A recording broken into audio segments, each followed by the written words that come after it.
Hello, welcome to Venture Capital. Cash continues to leave Russia in the billions. We discuss where it's going and what's left behind. Also this week, gas talks with Kiev took place here in Moscow. Russia's car market is in the slow lane, and we'll join in-house investor Tim Kirby on the business desk later on to see if money can be made in these risky, incredibly volatile times. But first, money is flooding out of Russia at an astonishing rate. This is because investors remain jittery over the international threat of sanctions.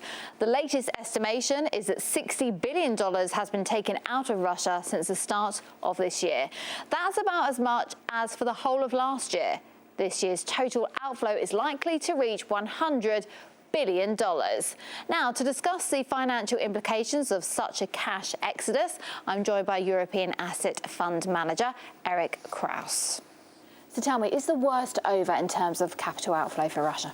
I think very likely, at least in the near term. There was a moment of panic when the situation in Ukraine appeared to be spinning out of control, which it hasn't really done. I mean, the sanctions are a bit of a joke. They were developed to create maximum PR and minimum actual damage. So I think people are calming down, and we're actually seeing re-rublification. We're actually seeing Russian banks and Russian individuals starting to deal in rubles more, because dealing in dollars can be very dangerous. And also, how much is the sanctions, or the joke sanctions as you put it, got to do with capital outflow? How well are they aligned together? Well, there was a certain fear that there were going to be real sanctions. It was an unjustified fear, but there was real panic in the markets where, the financial markets where I work. People were saying, oh my God, they're going to cut the Russian banks off, and they're going to seize Russian reserves and all kinds of nonsense. But some people just panicked and tried to move money as quickly as possible. Now, obviously that didn't happen, and it's not going to happen. So therefore that money will come back, presumably? That money will come back, or at least it's not going to continue flowing out at that rate. But what is important is that Russia has got to create long-term domestic pools of capital, and the stock market has to start working a lot better so that Russian individuals want to invest their money in Russia. And there's going to be a lot of improvement in the regulatory framework, which is going to be necessary for that. And developing its own payment system as well. Developing a payment system, developing all sorts of ways to become less dependent on Western capital flow. Russia does really well when forced to rely on her own resources. We saw that in '98. We saw that to some extent in 2008. We've done it before. We've done it before. And Russia can deal very well with crises. Sometimes what's a little more difficult is just with the everyday stuff. Now listen, all this money is going, that's a fact. Yes. Is it ever going to come back? Yeah, because a lot of it is not capital flight. A lot of it is Russian companies investing abroad, well or badly, but they have purchased a lot of assets. Some of it is individuals putting their money abroad. Some of that will come back, some of it might not. The problem is now they're going to realize that you've got your money, you think, safely in the United States, and suddenly the American government, for any reason, decides to arrest your assets, and it's lost. So it was actually much safer keeping them in Russia.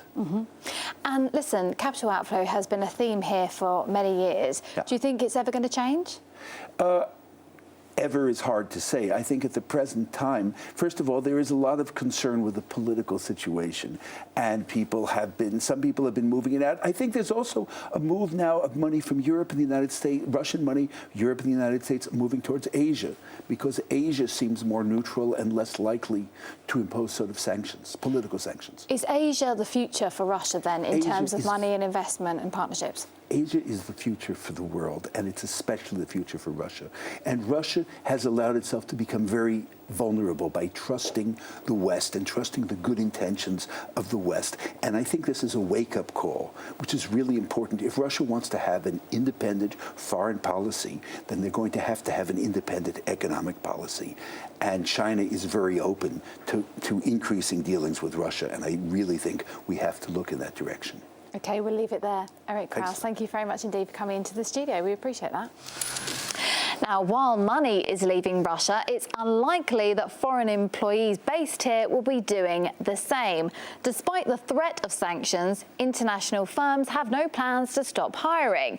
Recruitment researcher Antel Russia, which questioned nearly 2,000 employers, found that 62% of respondents have no plans to reduce staff numbers. So, also this week, Gazprom CEO Alexei Miller, he met with the head of Ukraine's Naftogaz in Moscow to discuss gas prices.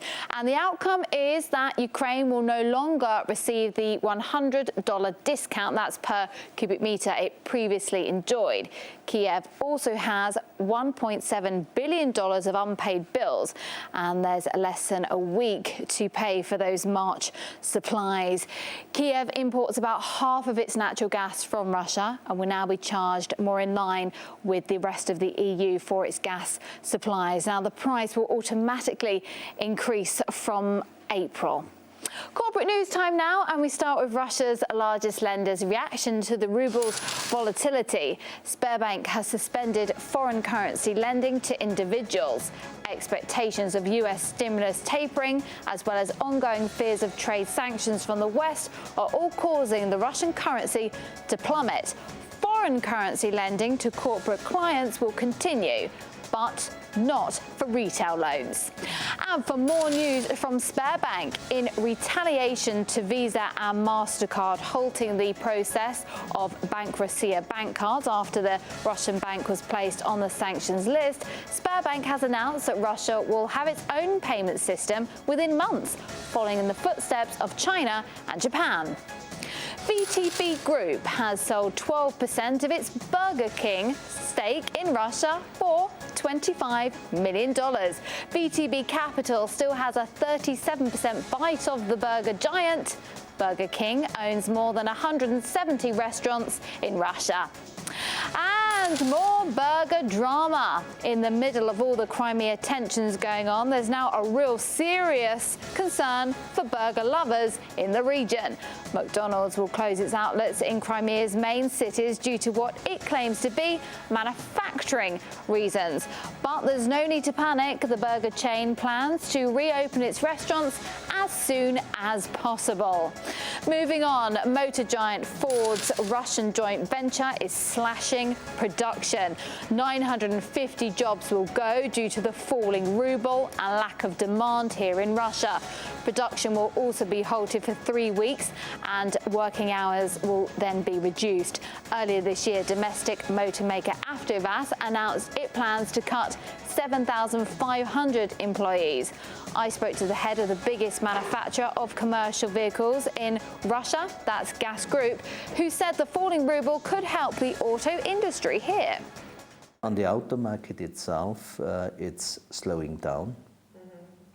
Simple for the reason that consumer don't have enough funds and enough possibilities to buy the products. But if we go once more in a direction of sanctions, what is in some heads of people, in some minds, then I think for Russia itself, this will stimulate local content. This will stimulate a lot that we produce what we have in the country.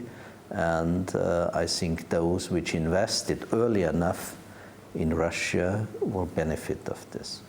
Now, without further ado, let's get over to the business desk and see how Mr. Tim Kirby has been getting on. Tim, last week you went for Dixie once again, or you will did, I should say, for the second time. How did it work out for you?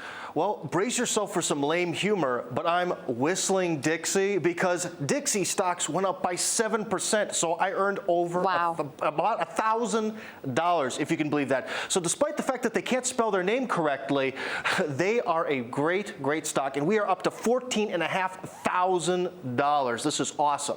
So I'm going to spin the wheel again. We're going to go all our money down, and we'll see just what I'm going to invest in this week. I'm hoping it's Izhmash. Let's see, Izhmash. No, not going to be. It's going to be Polius Gold. That is great. You know, gold has retained its value for all written history. And in recent decades, it keeps going up in value. So I think this is probably a pretty safe investment. But you never know. The markets are risky. Absolutely. Well, your wheel is definitely lucky, that's for sure. You've gained nearly 50% of your original amount. And this is real money. It's brilliant stuff. And gold is a safe haven, as we know. So best of luck to you, Mr. Tim Kirby, right there on our business desk.